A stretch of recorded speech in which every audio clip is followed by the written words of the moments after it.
Most people live as they have unlimited time. They plan for the future. They postpone things that matter. They assume tomorrow will look like today.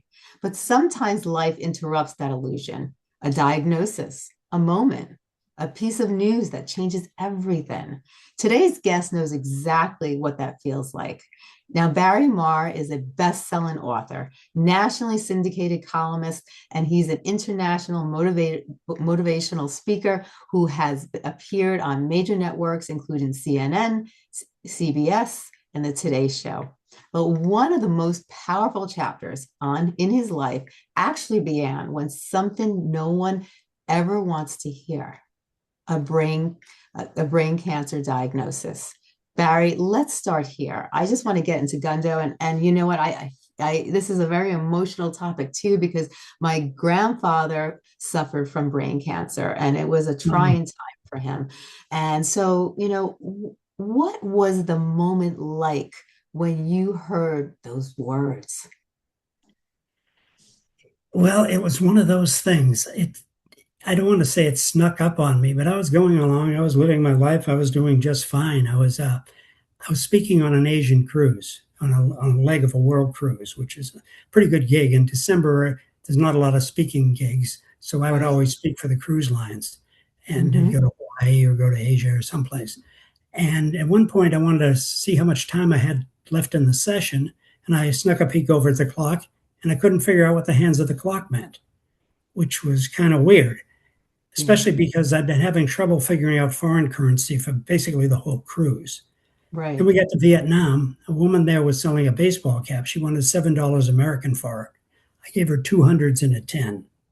So before I ever went to the doctor, I knew something was wrong.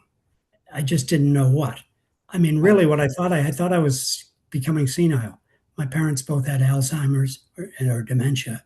They weren't sure what. And I figured that was happening to me at a young age, much too young. Uh, Yeah. but finally, what I did, and my wife insisted I go to the doctor. I went to the doctor. The first thing he did was have me draw a clock face, 10 minutes to 3. Second thing he did was take away my driver's license, sent me down for an immediate MRI. The woman there, she wouldn't let me know what the results were. She wasn't allowed to talk about the results.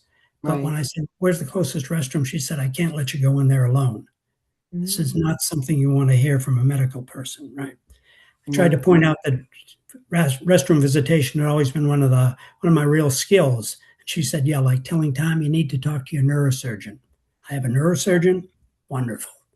Neurosurgeon showed up, explained that I had a brain tumor the size of a basketball, or Mm. maybe he said baseball. I wasn't tracking real well at that point.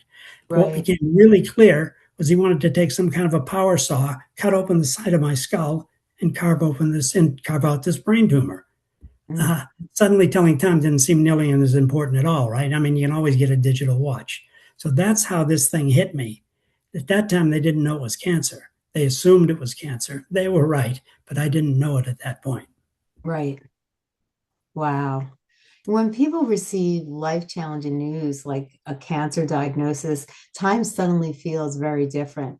What went through your mind in those early days?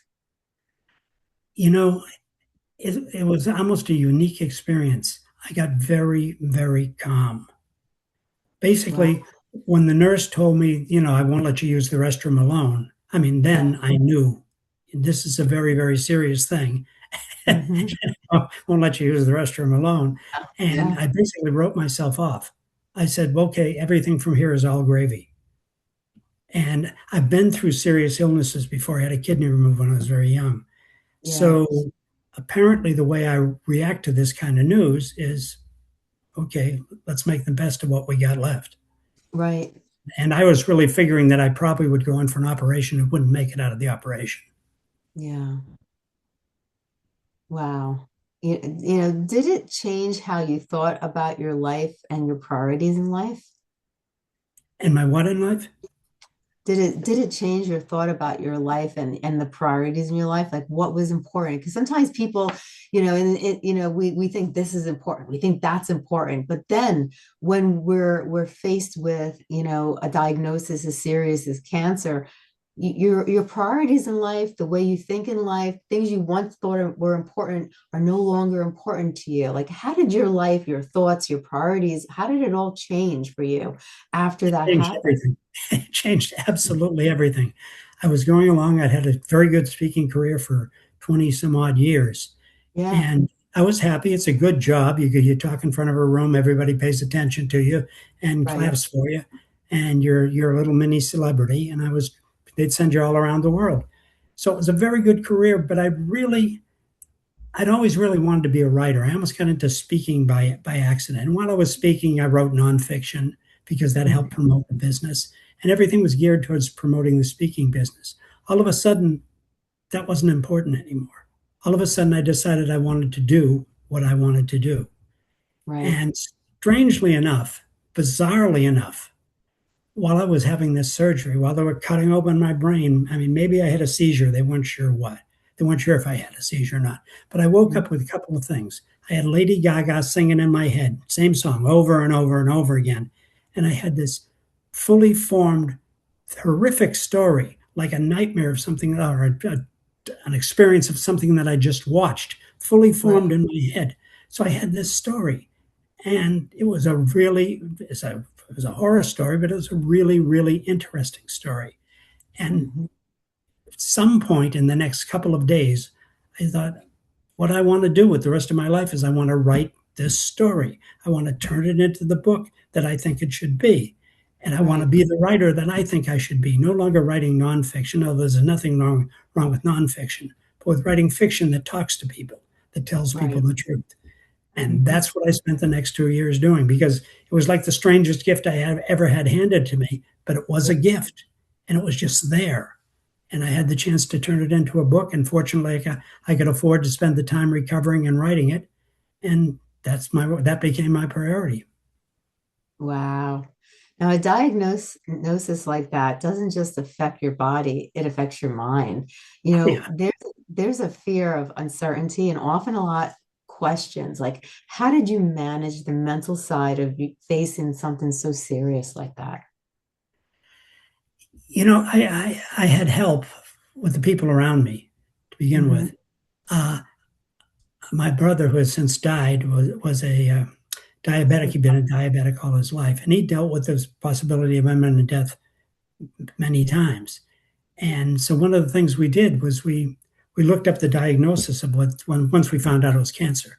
Yeah, we looked up the diagnosis of this particular type of cancer, and it said basically, if you make it 5 years, you're doing pretty good.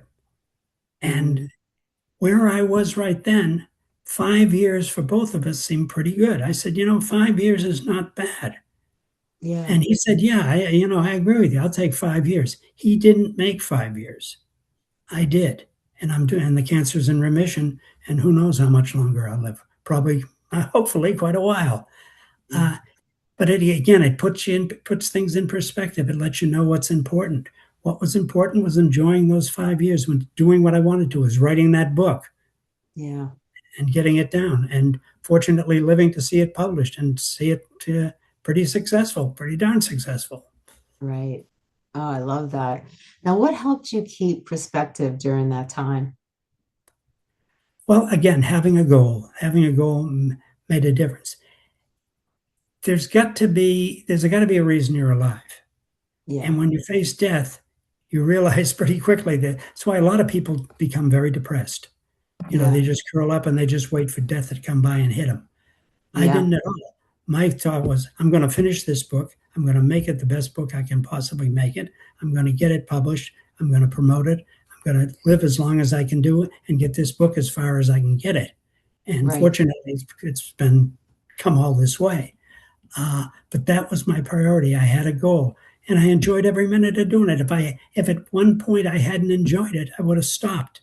I would have said, Right. "Well, who knows how much time I got left? I'm going to enjoy it." I was Exactly. enjoying it. When I first started writing was very difficult. It was work, writing Yeah. nonfiction. Writing Right. for me now isn't difficult. It's my job. It's my hobby. I'd rather do it than almost anything else, Yeah. and I think it makes a difference in the result. Oh yeah, for sure, for 100%. Now, out of that experience came your novel, The Great Dick and the Dysfunctional Demon. That's a fascinating creative response to something so serious. Like, what inspired you to write it? Well, again, I woke up from surgery. I had Lady Gaga and I had that story. And it just seemed like such a perfect story to explain a lot of the things that happened to us. I mean, it sounds like a frivolous title, The Great Dick. The Great Dick is really a compilation of Moby Dick, which is a story about a giant whale, and The Yep. Great Gatsby, which is a Hmm. story about tragic love. There's no Yeah. tragic love in this book. There's no giant whale, but it is about someone's attempt to overcome a failure that threatens to define their life, Right. much like Moby Dick, much like Great Gatsby. No giant whale, no tragic love, a demon, a few dead bodies, open crypts, bizarre spells, sudden death, and the Ralph Lauren version of the Manson family. It's a much Right. different book, but it tells that story of someone's desire to overcome a failure that's threatening to overcome their life. And many of us are dealing with failures in one way or another and have a way of dealing with them. So it's so that's what it is. That's what, because if it's a combination in one sense of Moby Dick and the Great Gatsby, it should be called Moby Gatsby or possibly the Great Dick. Mm-hmm. The I like original subtitle from the book was a tale of terror for men and the women they hurt. that. Uh, so it has that sort of feeling to it, although we've Mm-hmm. changed the subtitle. I think it's a book people have loved it so far, and which makes me very happy. One of the things, when you're writing something like this, I'm writing it to prove that there's life after brain cancer or any kind Right. of cancer. I'm also writing it to prove to myself that my brain has come back, that there's something in there that I can do this kind of thing. And so Right. we sent it out initially to 15 prominent authors, and we got 15 raves back, and it was like, wow. I wasn't Yeah. thinking, wow, I've done it. I was thinking, hey, my brain is back. I Right. can think, I can function, I can write. And I think I'm actually a better writer than before the experience. I think I'm a considerably better writer than before the experience. I think we all like when we look back at our writing and then as time goes on, experiences, the things we learn, the practice of writing things over and over again, we do become better writers. We connect more with ourselves. And then if we're connected with ourselves, writing becomes a whole different world. And the words we put on paper are completely different. Even speaking events too. It takes time, but it's that connection of going through things in life and then connecting with your inner self and then just putting it on paper or verbally saying it. Your writing does become better. It improves, and it's a natural process. And but one thing I wanted to ask you is why was it so important for you personally to improve that there, to prove to yourself that there was life after a cancer diagnosis? Because I was still alive, pure and Mhm. simple, because I was still alive. I mean, there's a couple of, as I say, some people, when they have this kind of thing happen to them, they withdraw. Oh, poor me. Oh, woe is me. I was thinking in terms of, hey, I got some time left. I'm going Yeah, to do with it what I will, and I'm going to make the very, very most of it. And I'm still trying to do that. I'm still thinking every day, what am I going to do today to make the most of today? And I yeah, really have to do that because the other alternative is you turn on the TV and you watch TV all day, every day. If that's right. what you're doing with your life, please find something else to do. Exactly. Exactly. And I see that so much as people get older, when they retire, they resort to that. And that's just, it's not a way to live your life. Find something that's going to bring joy in your life, because like you said, we don't know what the next day may bring. We don't know what's ahead. And, and happiness is so important, doing the things that bring joy to us and joy to our heart, is so important, and I think when we go through like major things like yourself, you went through brain cancer, your life and your perspectives and what's important to you is completely different than what it was before that. Completely different. I mean, I'm still a speaker. I speak occasionally, but the priority now is my writing.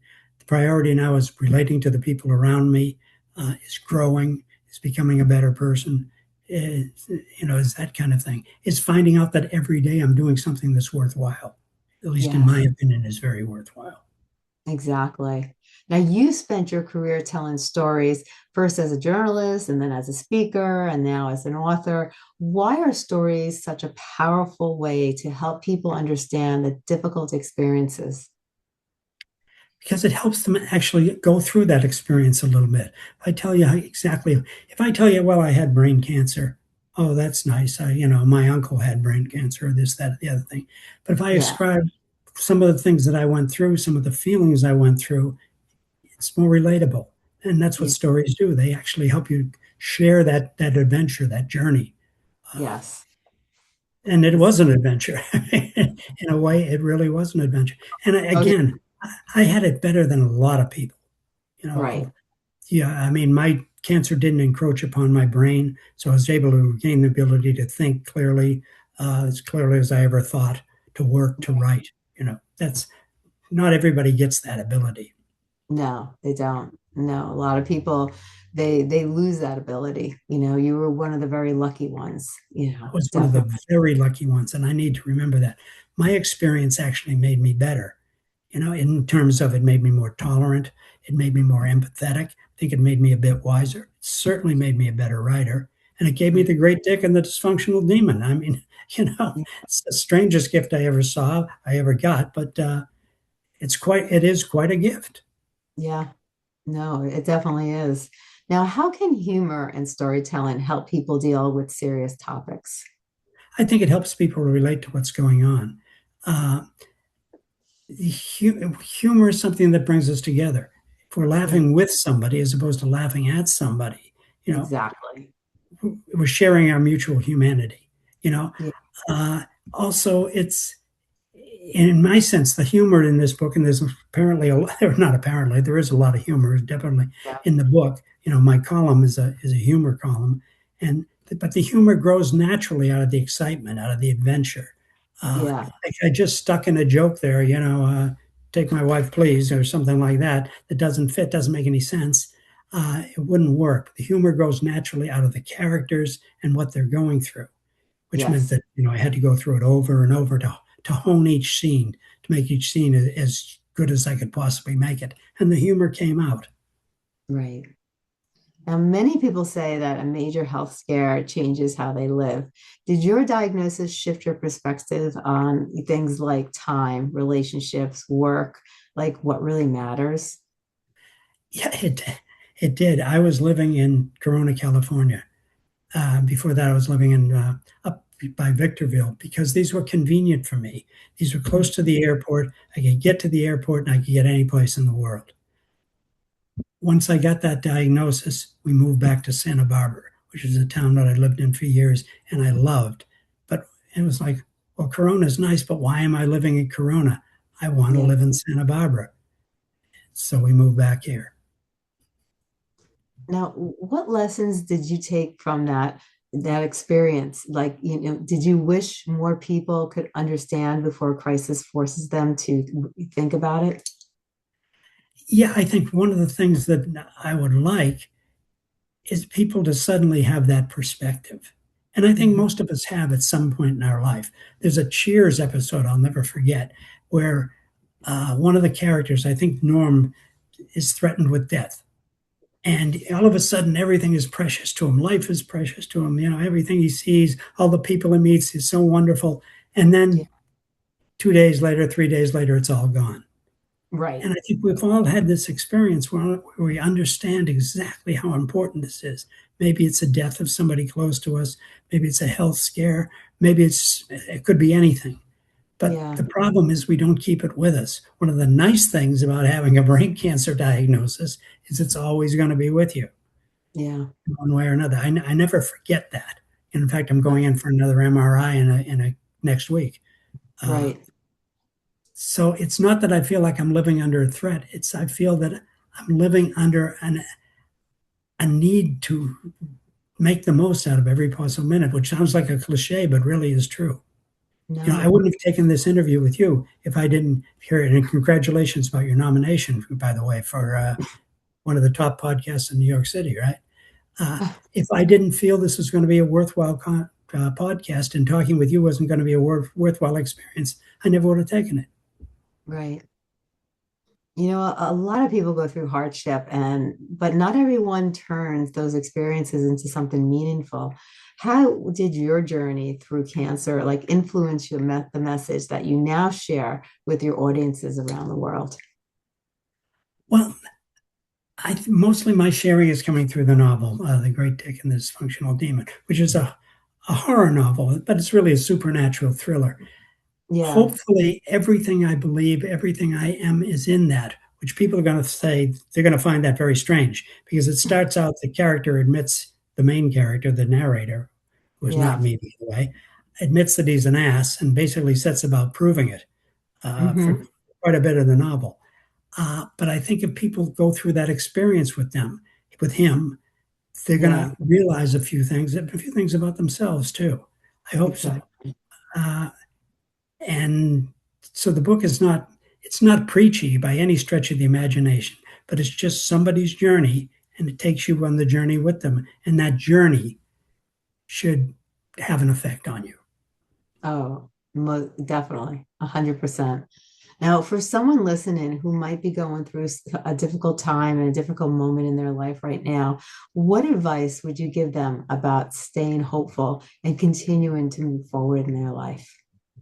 Well, I'm not much on advice or preachy, but I will tell you that the important thing is what's happening today. That's all we've got. I mean, it's a cliche again, but it's all we've got. If you've got one today, if you've got 5 todays, enjoy them. We're all here for a limited amount of time. You know, 100%. enjoy them. Yeah, we got to make the most out of every one of those minutes. Again, a cliche, but it's a cliche because it's true. Yeah. Uh, and the other thing is, you may think that you've got it really bad. I guarantee you, there are many, many people that have it much, much worse than you do. And in Right. many ways, you're lucky, and you should take advantage of whatever luck it is that you've had. I know I'm Yeah. incredibly lucky. My brain still works. I was able to write The Great Dick. People like it. I could have written that book and people would have hated it. You know, Yeah. I would it would have made a difference, but it would have been harder to write the next one. That's for sure. Uh, Exactly. so many people have it worse than I do. Many, many, many people. On Yeah. shows like this, I say, okay, I had brain cancer. Maybe it's in remission right now. Hmm. Maybe I don't have it right now. It's hard to say whether you have it or not. One way or the other, a lot of people have always had it worse than I do. And I remember Right. just walking around that ward, and every person I passed was in worse shape than I was. And Yeah. every person I passed would have given anything to have been in the condition I was in. Yes. 100%. Now, you've spoken to audiences all over the world and you've appeared in major media outlets. Looking back at your career, what has speaking and connecting with people taught you about the human, you know, let's say, with the human experience with others and resilience? You know, one of the things that happens when we're dealing with people is we tend to see it through our own eyes, which is the only way to see it. How did Hmm. that person react to me? How did the other person react to me? One of the things that happens when you get a diagnosis like mine, I think, because it happened with me, and I think it would happen to almost any person that got that diagnosis, to a certain extent, you stop focusing on yourself because Yeah. that's taken care of. Okay, I've got 5 years left to live, maybe 3 years left to live, who knows? You Right. start focusing on other people and seeing what the heck they're going through, and that Right. changes everything. We all Yeah. tend to be very self-centered. We can't help it. That's who we are. We see the world through our own eyes. But if we look through those eyes at other people and see what they're going through, it can really, really change how we relate to the entire world. And it Oh, also makes all those days we're living a whole lot nicer. yeah. The most important thing in my life right now is my wife. And Hmm. I always realized she was the most Yeah. important thing in my life. But now I really, really realize it. If I didn't have her when I was going through this, I never would have made it through this. If I didn't have my brother when I was going through this, I never would have made that. If I didn't have the people around me, sometimes they can be too supportive. I have a friend now who's going through a very hard time. And the first thing she had to do was to tell people to back off just a little bit because everybody wanted to help. And Right. she was being inundated. How are you doing? How's everything? And she Yeah. just didn't want to be dealing with that all the time. So Hmm. sometimes there's a little bit of that. But if we relate to those people and we leave ourselves open to them, Yeah. it changes everything. It really does. Oh, But they have to know when to back off too, like in this situation. yeah. No, I definitely agree with you with that. Yeah. I know that experience. It could be a little too much sometimes, even though they mean well. Definitely. And it's 100%. wonderful that they mean well. And that's one of the things I was telling people, if you want to see how nice people are, tell them you've got a brain tumor. You know, I mean, my joke was I tell everybody I meet I have a brain tumor. I didn't. But if you tell people, hey, I've got a brain tumor, everybody is really nice. Oh my goodness. Now, when it comes to your book, can you tell us a little synopsis about the book and can you share with people where they can find your book? Certainly. They can find it at Amazon. They can go to my website, www.barrymaher.com, which is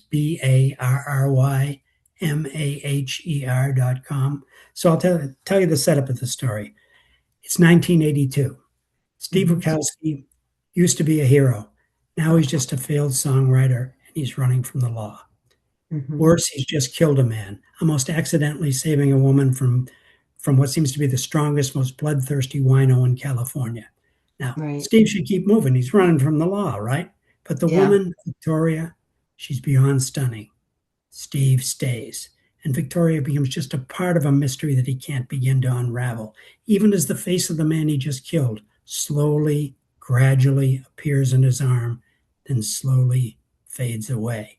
And what starts out as a gritty crime story spirals into what author David Moody called a wickedly funny, hot, sweaty, magic and murder infused roller coaster, Hmm. complete with, as I said, open crypts, bizarre spells, strange deaths, and the Ralph Lauren version of the Manson family, where nothing is what it seems and where Steve may well be the next victim. People Right. like it. I have to say that for the book. It's won a couple. It's won an award. It's up for another award. So hopefully in a while I'll be able to say it's won 2 awards with my damaged brain. Uh, check it out. Congratulations. I can say check it out and see if you like it. I love it. I love it.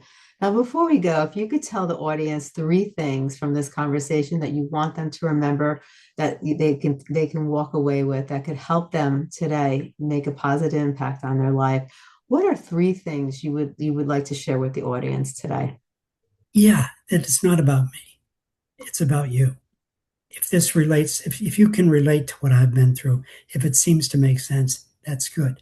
And while it's also about you, it's also about the people around you. If you can focus on those people instead of focusing on yourself when you're dealing with them, when you're Hmm. dealing with, it'll make you a lot less self conscious. It'll make you a lot happier. And the Yeah. third thing, real simple, enjoy every minute. Fourth thing, get a copy of my book, The Great Dick and the Dysfunctional Demon. I love it. I love it. This has been an amazing conversation, Barry. I hope you'll come back on the show. I really would love to talk about a lot of different things and not just with your cancer experience, but the emotions that you went through and how you overcame each of them and maybe some theories and some strategies that you used to really help you get to the point where you are today because you really rose above the crisis. You tackled your obstacles and any dream that you had you made a reality. You turned a situation and you took that situation and made it into a positive event where you can now help others, and I think that's so amazing, and it's all about what we're about here. And I want listeners to remember that life has a way of reminding us that time is just precious. Barry's story definitely shows that even the most difficult moments can lead to powerful new chapters in our life. That Barry, I just want to say thank you for sharing your story with us today. And your story, is definitely touching others who are listening today. And I think it's so important that people realize that they are not alone and that there is hope and that our lives are precious and that we have to make the most out of them and that anything could, if we, our mind is a powerful tool. And if we use our mind and we really, and we are determined to survive, we can survive and we can give back by sharing what we've learned to others. And that's what you did today. And I just want to say thank you. Just thank you for being you. Thank you for sharing your story with so many people because people don't realize it's not always easy to share our stories, especially when there's a lot of emotion behind them and you've gone through so much. We can joke around, and I'm a jokeable person. I love to make jokes all the time, and I make jokes about my own disorder, but you've gone through a lot. You've gone through a lot of pain. You've gone through a lot of things, and you were able to turn it around. And, you show people that there is hope, that there is, that we can take things in our life, we could turn our lives around and we could actually move forward and we can help others live a life of happiness, joy, and productivity where they can live and really, really take every moment and make the best out of it. And you're a product of that. And I just want to say thank you so much for coming on the show and being you and sharing your story with all the millions of people out there. Well, thank you for having me, and thank you for providing this outlet. And I would be delighted, I would be honored to come back anytime. And I can see why your show is up for that award. Thank you so much. I appreciate you. And you have a wonderful day. You too. Thank you very much.